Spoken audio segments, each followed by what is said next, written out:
Hi there, welcome to the I Ching Cafe. My name is Belinda Doveston and thank you for joining me for this week's weekly I Ching overview for the week commencing the 27th of June 2022. Here we are right at the tail end of June, a few days left of the month and a few days in this week as we head into July. What will July hold for us? What are we going to focus on next month? So come and join me in a few days' time when the July monthly overview drops.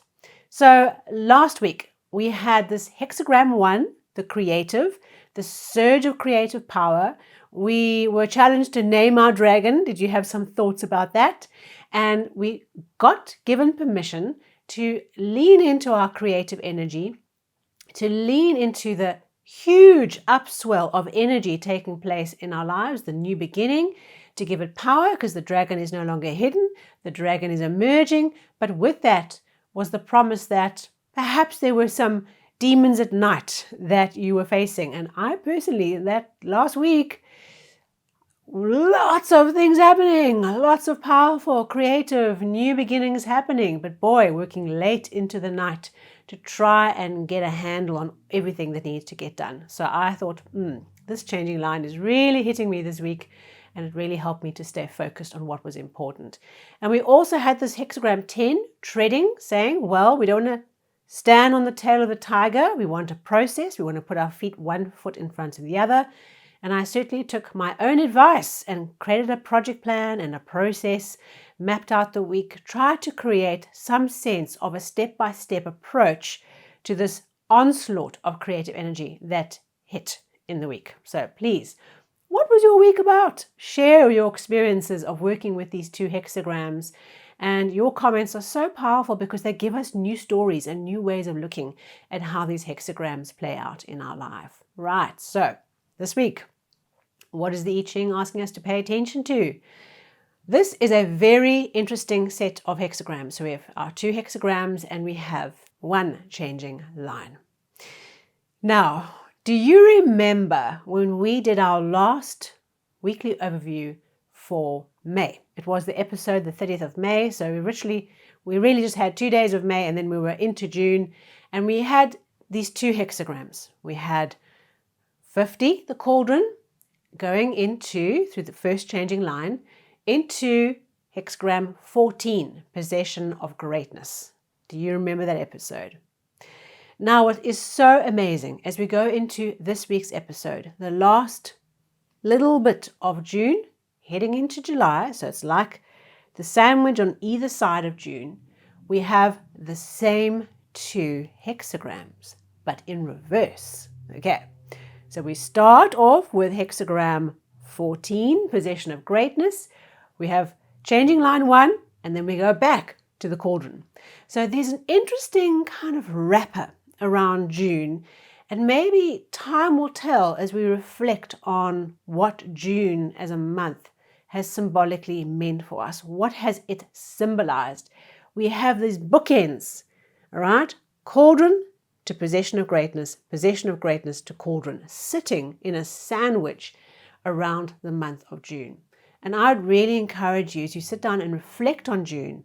Maybe when you watch the July episode, you'll start to see some patterns that come back to you from your June experience. What is coming to us by sitting and looking at this wrapper, this transformation bookend, okay, that's sitting on the beginning and the end of June and tied in a wrapper of possession of greatness at the beginning and the possession of greatness at the end. So I think that's really, really interesting. When we see these patterns come up, you often think to yourself, why is this particular pattern emerged so perfectly and beautifully, and what can we learn from it? In reflecting on ourselves and our process in June, what can we learn from it? So I've given you the whole thing. You now know what's coming up in this episode, so stay with me as I unpack these two hexagrams and our changing line. Okay, so our first hexagram is hexagram 14, possession of greatness. This hexagram is absolutely beautiful. Okay, it symbolizes the culmination of abundance and wealth and all the good things If we think about an element, this is gold, okay? It's abundance. But it's not just about wealth and abundance from a financial point of view. It also has a spiritual quality to it. So wealth can emerge into our lives in many different ways. And I think that given this kind of hexagram sandwich we've had around June, it might be worthwhile to think about your abundance consciousness, your wealth consciousness, your relationship to gold, gold bars, as part of this reflection exercise for this week's episode. So wealth is not just about the gold bars and the cold hard cash, okay? Wealth is about the resources you have, your networks, your access to connections. And I often think of wealth in the story of Richard Branson. If you had to take Richard Branson and you had to, in a moment's breath, take away all his wealth, okay, all his physical cash sitting in an account, how quickly do you think Richard Branson could get back on his feet and get moving forward again? I think you'd agree, quite quickly, right? And it's because he has wealth in other things, in relationships, in networks, in experience. These are all forms of wealth. So as we work with this hexagram this week, let us reflect and focus on not just the financial opportunities and the opportunities to activate the abundance consciousness in our businesses, in our personal lives this week. Let's also think and appreciate all the aspects of wealth we have in our lives. So if you are overly focused on the cold hard cash, the bank balance, perhaps this is an opportunity to think about wealth in a more broader perspective, think deeper about it, and perhaps if you're on the other end of the scale and you see wealth as being only the spiritual wealth that you have, it's not about what's in your account, maybe some of that story that's going around in your mind is a justification for why there isn't that much there. Ouch! Okay, so take it with a spirit of kindness that I'm sharing those two extreme perspectives. And most of us are somewhere in between those perspectives. What is your relationship to wealth? Not just the cash in the bank, but your wealth, your networks, your resources, your knowledge and expertise. Have you invested in that? And what would happen if you lost everything? How would you get back on your feet? What would be the wealth things that you tap into that could help you get moving again? And perhaps in this process, if you're feeling a bit stuck, you might see that you have more wealth in your life than you had originally thought. Okay, so it's a powerful hexagram. It also brings us a responsibility, because once we develop a leadership and we achieve something in life, we have this moral responsibility to help others walk the path behind us. So this hexagram also challenges us to lead, to be an example, and to pull people behind us up the ladder, create a pathway, create a way that others can participate in this journey, that it's a collective, it's a collaborative thing. You've now experienced something and you've mastered something, or you've demonstrated an ability to do something. Come on, let's make a pathway for others to follow. That's how we lift up. We create opportunities for others to follow behind us. So with this hexagram this week, I affirm that something clicks. The sandwich that was started at the beginning of June, late May, that kind of opening of the story now comes to fulfillment. That's how I feel about this thing. It's like these two bookends around a story that we've been going through this month. All right, so have your heart and mind open to what it is you need to learn and focus on about wealth, because in this week, something is coming to help us develop and grow. Doesn't mean the gold bar is coming, right? It's going to suddenly mysteriously manifest for you, but an awareness that releases a poverty consciousness, that's worth its weight in gold, right?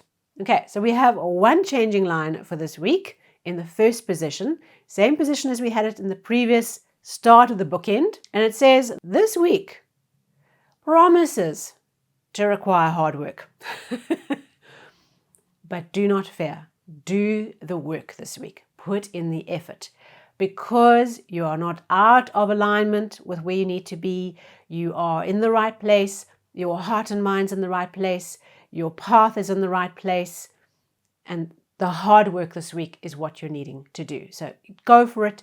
Put your shoulder in and squeeze all the value out of this week by putting in the graft this week. Okay, so a really beautiful hexagram that just gives us permission to lean into the profusion of wealth and opportunity that comes, that is around us this week. And I affirm that you are so gobsmacked by what transpires for you. If you have your mind and heart open, you see something in yourself or in your world around you that goes, oh my goodness, there's a process here that's complete.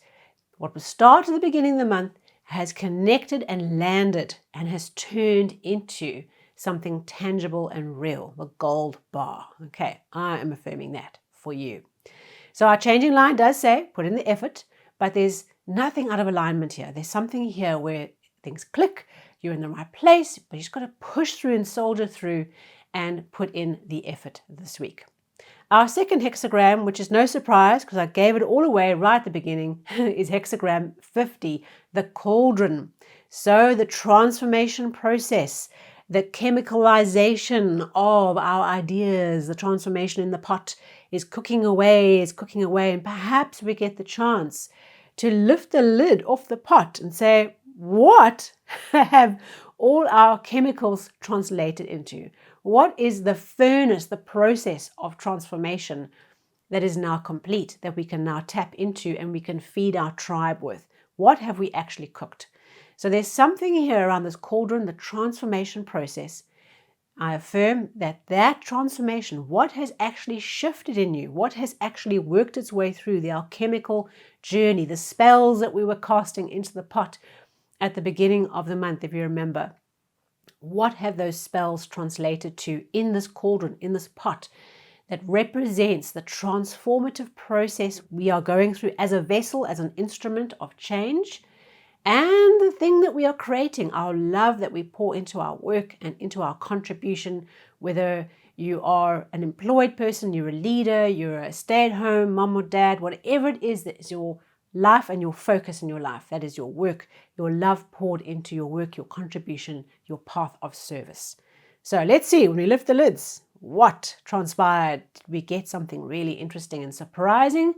Or did we get what we thought we were aiming for? So really powerful and interesting process. And I'm really curious to see for us all how this kind of bookend process has worked. What does it mean for you? How is it translated into clicking into your abundance, clicking into the wealth, not just physical wealth, and clicking into the transformation, the thing that has been cooking, the spell that we cast at the beginning of June as we worked with this cauldron, what has now transpired and become visible and manifested in front of us. Wonderful. I wish you a beautiful week. I wish for beautiful things to emerge out of the pot, that your breath is taken away by the incredible things that are created through you and in you. And I look forward to seeing you at our monthly episode, which will come around the corner very, very soon. Please like, share, and subscribe. Every like, every comment, every participation on the channel makes a huge difference, and I appreciate that greatly. Thank you so much, and I will see you soon.